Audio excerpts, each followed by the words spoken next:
వాక్యమైన దేవుడు మాట్లాడిన మాటల్నే నేను మీకు ప్రకటిస్తున్నాను. మీరేం చేయాలంటే, ప్రభా మా అప్పు తీర్చడానికి ఇంకొక అప్పు చేశాము, కానీ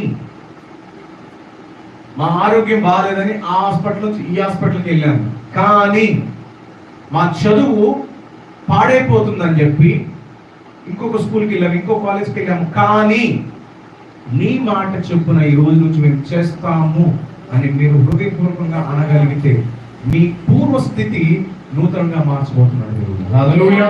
మన పాత స్థితిని తీసేస్తాడంట.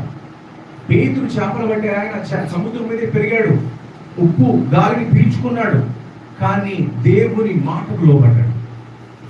ఎవరో తెలియనప్పుడే. ఇక్కడ కూర్చుని ప్రతి ఒక్కరికి యేసుక్రీస్తు ఎవరో తెలియదా? తండ్రి దేవుడు ఎవరో తెలియదా? పరిశుద్ధాత్మ దేవుడు ఎవరో తెలియదా?